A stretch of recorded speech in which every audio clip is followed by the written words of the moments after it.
रखिया बधालय भैया सावन आई।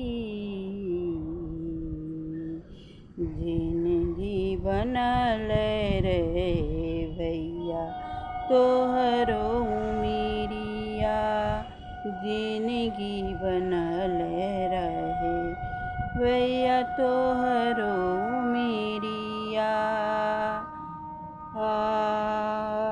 रखिया बधालय भैया सावन आई। जिंदगी बनल रहे भैया तोहरो उमिरिया।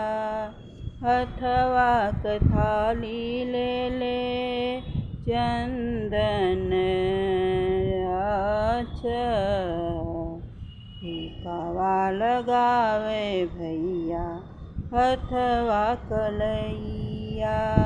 टीकावा लगावे भैया हथवा में रक्षा, हथवा में रक्षा बान्ह टीका चंदन के। हथवा में रक्षा बान्ह टीकवा चंदन के। जिंदगी बनल रहे भैया तोहरो उमिरिया, जिंदगी बनल रहे भैया तोहरो उमिरिया। दोनों जन के जोड़ा भैया हमर आशीर्वाद बा। जिंदगी बनल रहे भैया तोहरो जिंदगिया। जुग जुग जिया भैया 10 साल मुबारक।